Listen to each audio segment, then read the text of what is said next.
Bonjour, bienvenue dans Racines Urbaines, vos conseils en éco-jardinage urbain.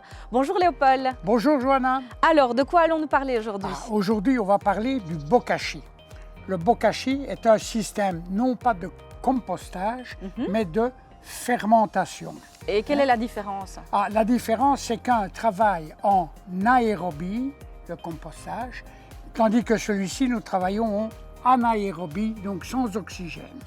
Nous allons donc traiter ces déchets de cuisine parce qu'on ne traite pas ce genre de choses, il faut les découper. Voilà, il faut que ce soit beaucoup plus fin pour que ça puisse fermenter beaucoup plus vite. Alors, comment fait-on? Tout simplement, nous plaçons d'abord une première couche de végétaux. Je vais t'aider, hein. Si tu veux. Voilà. Voilà. Il faut encore en mettre? Environ 3, 4, 5 cm, pas trop. Quand on a mis ça, ce qu'il faut absolument, j'ai dit qu'on travaillait en anaérobie. C'est ça.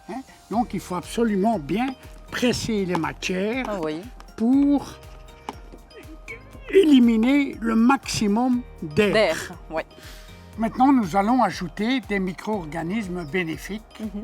C'est un mélange de bactéries, de champignons, qui a été étudié par Teruo Iga, qui est un Japonais, qui a mis au point cette formulation. Et quelle quantité justement il faut mettre? Une dosette qui a été prévue à cet effet. Super. Vous le répartissez gentiment sur les matières organiques. Maintenant, qu'est-ce qu'il faut faire? J'ai dit qu'on travaillait en anaérobie.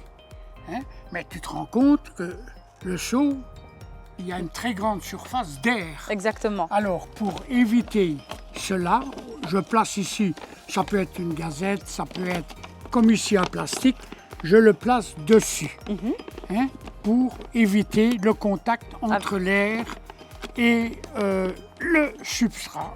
Parfait. Voilà, maintenant il suffit de mettre le couvercle au-dessus, bien sûr, pour bien fermer tout et qu'il y ait le moins d'air possible qui y pénètre. Merci Léopold pour tous ces conseils. On se retrouve très prochainement pour une nouvelle émission. En attendant, rendez-vous sur le site web pour le jeu concours.